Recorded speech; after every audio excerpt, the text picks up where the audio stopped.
Pravoslavni verniki so konec tedna praznovali Božič. V Žalcu zadovoljni sezono na tamkajšnjem drsališču. V Centru sodobnih umetnosti Celje je še ta teden na ogled skupinska razstava Otroci. V 12. krogu košarkarskega državnega prvenstva porazi za vsa moštva s Celjskega. Spoštovane gledalke, cenjeni gledalci, dober večer. Spremljate dogodke dneva na televiziji Celje. Pravoslavni verniki so včeraj praznovali Božič, praznik Jezusovega rojstva. Tudi v Celju so verniki Srbske pravoslavne cerkve Božič po julijanskem koledarju, ki za gregorijanskim zaostaja 13 dni, obeležili z bogoslužjem v noči na nedeljo in v nedeljo dopoldan. Tako kot katoličani, tudi pravoslavni verniki božične praznike največkrat preživijo v krogu družine. 6. januarja vsako leto pravoslavni verniki praznujejo Badnji dan, dan kasneje Božič. S praznovanjem pravoslavnega božiča so povezani tudi običaji, ki jih Srbi v Sloveniji še vedno ohranjajo.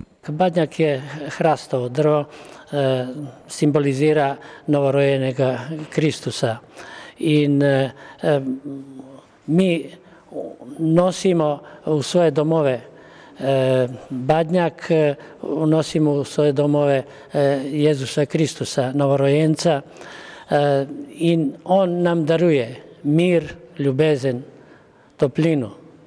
Danes nam je to zelo potrebno,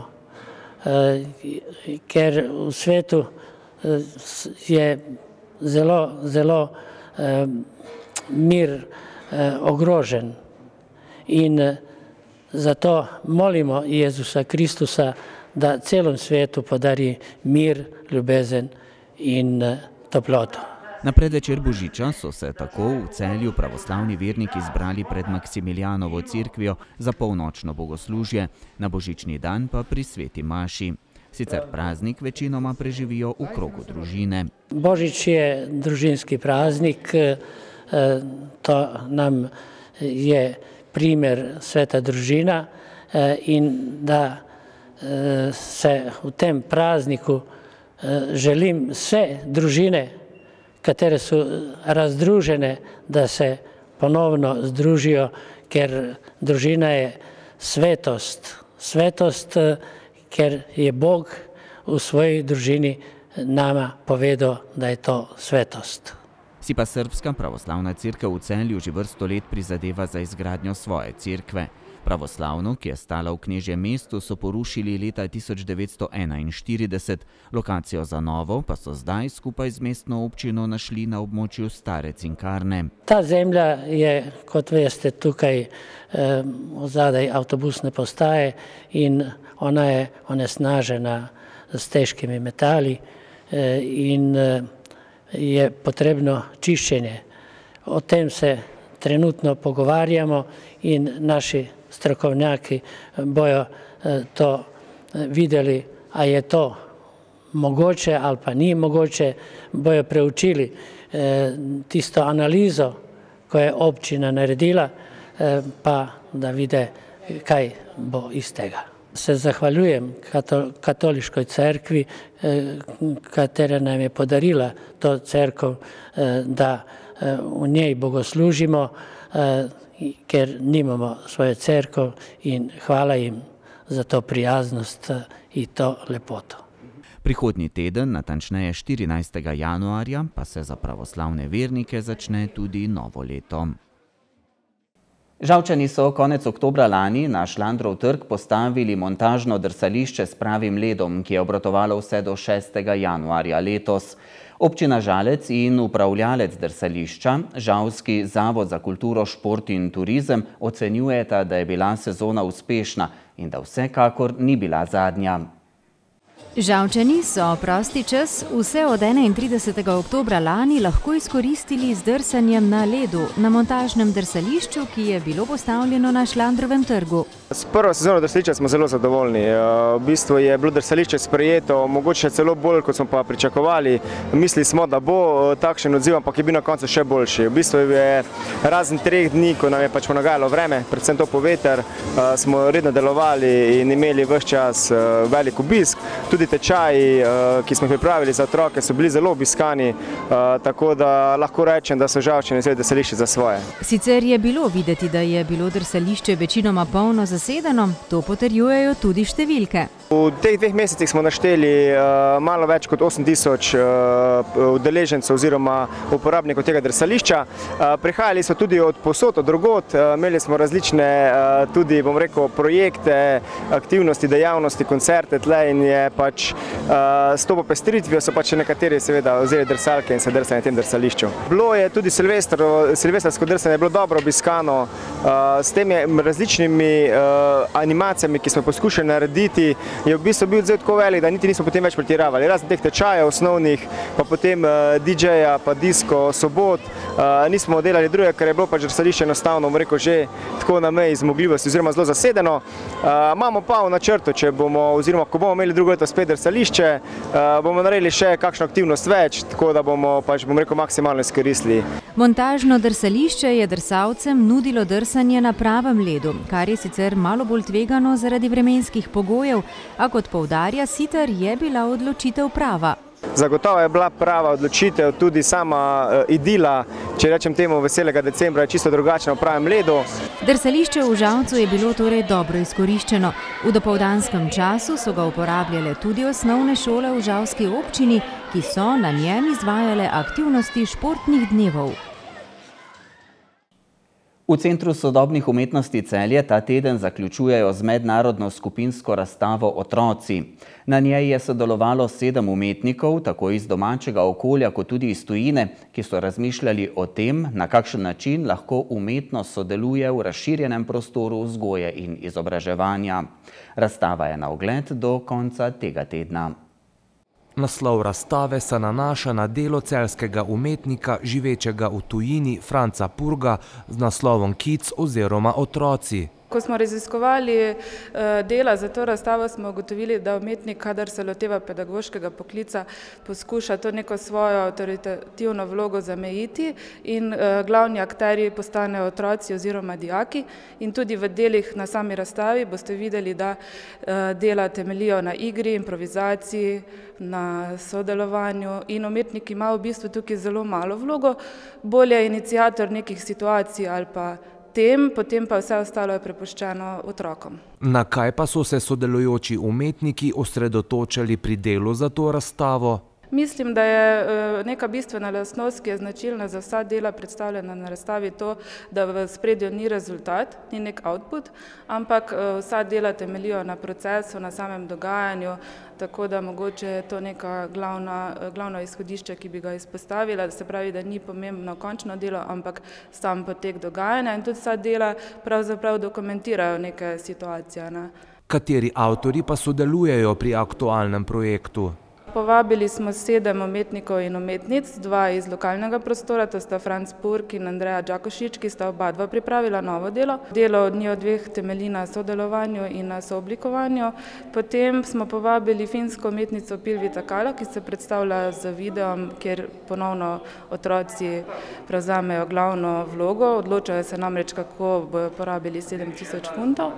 Potem je slovenski fotograf Matic Brumen se predstavlja za serijo fotografij, Johana Billing, umetnica iz Švedske, predstavlja video, ki ga je posnela v Zagrebu, in Mitzenmacher je umetnica iz Izraela, predstavlja novo animacijo, in pa Priscila Fernandez iz Portugalske. Naslov tega projekta je Drevesni vrtec, ki je v bistvu seveda posebej izbran, in sicer imamo primer doživljajskega igrišča, ki bi ga lahko umestili tudi v drevesni park. To je v bistvu ideja, iniciativa, ki že časa teče, in sicer da bi se v bistvu ta drevesnica bivša spremenila v drevesni park. Doživljajska igrišča so znana, že razvil jih je arhitekt danski gospod Sorensen, in sicer so to igrišča, kjer imajo v bistvu otroci stik z naravo in lahko v bistvu ustvarjajo vseh 5 elementih, se pravi v zemlji, se igrajo z vodo, z lesom in pa tudi z ognjem, in se v bistvu učijo pravzaprav po principu delo igra, se pravi z svojo lastno izkušnjo pridejo v bistvu do nekih znanj. V četrtek se v CSU obeta predstavitev in pogovor ob mednarodni skupinski razstavi, v soboto pa je na sporedu ustvarjalna delavnica za otroke do 12. leta starosti.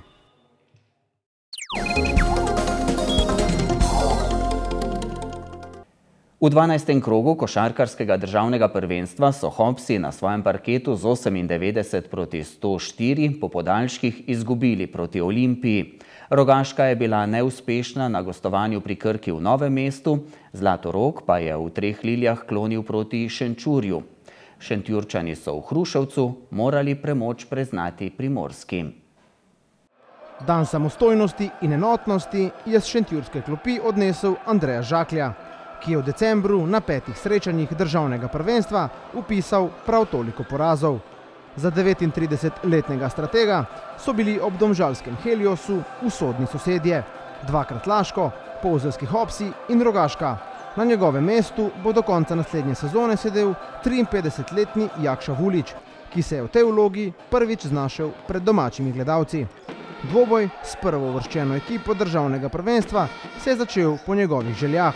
Njegovi fantje so povedli z 8-0. Gostujoči trener Jurica Golemac je prekinil šentjurski uvod z minuto odmora, po kateri so njegovi varovanci zaigrali nekoliko bolje, toda tudi rdeče-beli niso popuščali. Primorci so do izenačenja na 17 prišli v končnici prve četrtine, ki so jo s trojko Pešiča dobili domači.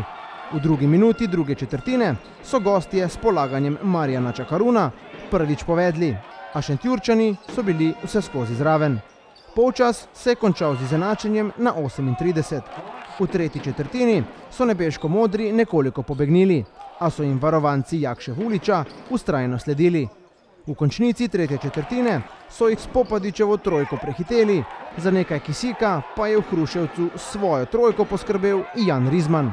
5 šentjurskih točk prednosti ni bilo dovolj za zadnjo četrtino. Varovanci Jurice Golemca so s presingom čez celo igrišče Šentjurčane prisilili v napake, preko trojca Vujasinović, Joksimović, Čakarun pa je Sixt Primorska z delnim izidom 15-0 zadnjo četrtino dobila s 30-11 in prišla do 9. zmage v letošnji sezoni. Ob koncu je bil izid na semaforju 71-85. Ekipa, ki menja trenerja, vedno bo dala energetski več in so bili v zmanjšani rotaciji, tudi bolj sproščeno lahko igrajo proti nama, nimajo kaj izgubiti, zadevali so nekatere težke šute. Mi smo začeli počasi, ja bi rekel, in smo res rabili, da najdemo to pravo peterko, da najdemo taj pravi ritem, da na koncu zmagamo, jaz mislim zasluženo, ker zadnjih 7-8 minut praktično smo povedali in nismo spuščali več. Igralci so spet pokazali karakter in zvlekli tekmo, s katero smo mi zagotovili taj ligo za prvaka in zdaj se lahko malo bolj koncentriramo na nekatere druge stvari. Oni imajo velik broj kvalitetnih Imajo veliko število kvalitetnih igralcev in s to svojo rotacijo ter ritmom so nas zlomili. Naš problem je v tem, da imamo nekaj poškodovanih igralcev, imamo pa tudi problem na položaju organizatorja, ki ga nujno potrebujemo. Daljša klop in pa seveda kvaliteta Primorske sta danes tehtnico žal nagnili na njihovo stran. Vseeno sem z igro svoje ekipe zadovoljen, z izjemo zadnje četrtine, ko so nam pošle moči za kaj več, kar so Primorci tudi izkoristili. Rad bi se zahvalil tudi navijačem, smo v težkem položaju in obdobju, zato nam je njihova podpora v teh težkih trenutkih izjemno dragocena. U razdoblju i njihova pomoć nam je izuzetno dragocjena, hvala im još jedanput.